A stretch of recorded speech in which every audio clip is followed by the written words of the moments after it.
The light of Christ has been born into the world. The prophet Isaiah says that darkness covers the earth and thick clouds cover the people, but upon the Lord shines peace upon all of us because of the birth of Christ. Nations will walk by the light of Christ. We are called to look about and to see that we are children of God, that we are called upon to come here and to celebrate this gift, this feast, and this gift of Epiphany. The Magi brought him gifts of gold, frankincense, and myrrh. What do we bring to the Lord this year? What can we bring to the Lord? A deeper faith, a more sincere opportunity, a more sincere desire for us to know who the Lord is, some spiritual reading, whatever it might be. What will we bring to the Lord?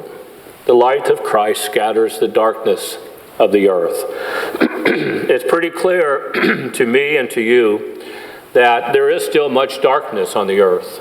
There is darkness of starvation and war and famine and all kinds of things going on that are oppressing people, killing people, and hurting people. But the light of Christ still shines, but how does it shine in a world filled with such darkness? It's one person at a time. The light of Christ shines through us. We are called to see the light of Christ and to allow it to shine and to have it affect the people that we meet and encounter by being the face of Christ for those that we meet every day, whether we know them or not, whether we even like them or not. We are called to be the face of Christ to others.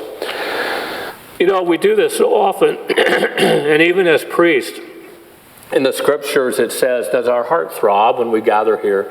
Do we really realize what we're doing? Sometimes it's become so routine that I even have to remind myself, what are we doing here? We are making presence, making the body and the blood of Christ present to people, ourselves and to others, and to the world. And so what we do here must affect what we do in the world. Otherwise, you know, we're not fulfilling our baptismal call if we do one thing here and another thing out there, right? And so it's an opportunity for us to see what our priorities are each and every day, to follow Jesus, what our priorities are and how we spend our time and our resources. It's important for us to see that we are called to be that light, that shining beacon of hope in a world that needs peace. King Herod was a liar because he said that he wanted to come and he wanted to find out where Jesus was so that he could come and do him homage. Well, he wanted to come and destroy him and kill him.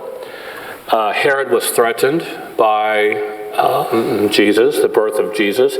How could anyone be threatened by the birth of a Christ child, of an infant? But he was, because he figured out through what he's been hearing through the prophets that his power, his authority may decrease someday because people might believe in Jesus, that his power would decrease and become ineffective. So he was already worried about this from the very moment.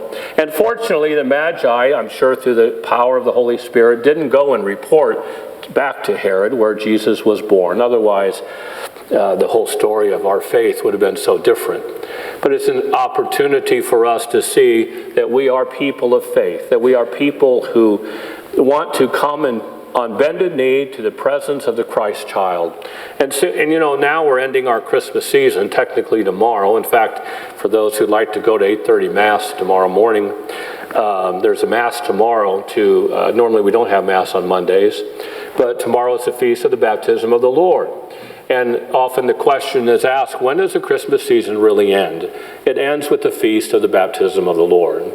And so we're drawing close to the end of our Christmas season. And hopefully it's been a good one for us. Hopefully it's been an opportunity for us to grow spiritually closer to the Lord, the Christ child. And then over the next couple months or so, because the way the calendar falls this year, Lent is going to be on Valentine's Day. So couples, I know you're excited about that. So Ash Wednesday will be Valentine's Day. So you better party big on Tuesday, the day before. So, you know, we're going to have an early Easter. The way the calendar falls this year. So we're going to over the next few weeks, kind of see Jesus now as an adult. You know better than I, when we read the scriptures, we know about his birth, right? We know when he was presented in the temple, and then soon he's going to be 12 years old, and the finding, where he's lost, according to his parents, and he's found in the temple. And then he's going to be 30 years old. Tomorrow he's going to be 30 years old in the scriptures. So there's a lot that we don't know about the growing up of Jesus, about his development. But we know that he belonged to the Holy Family, and that Mary and Joseph were preparing him to be the adult Christ, Son of God, human and divine. So there's a lot we don't know, but we can fill in the gaps with our faith, because we know that the growth of Christ must grow within us. We are to give growth to Christ by our actions, by our words, and our deeds.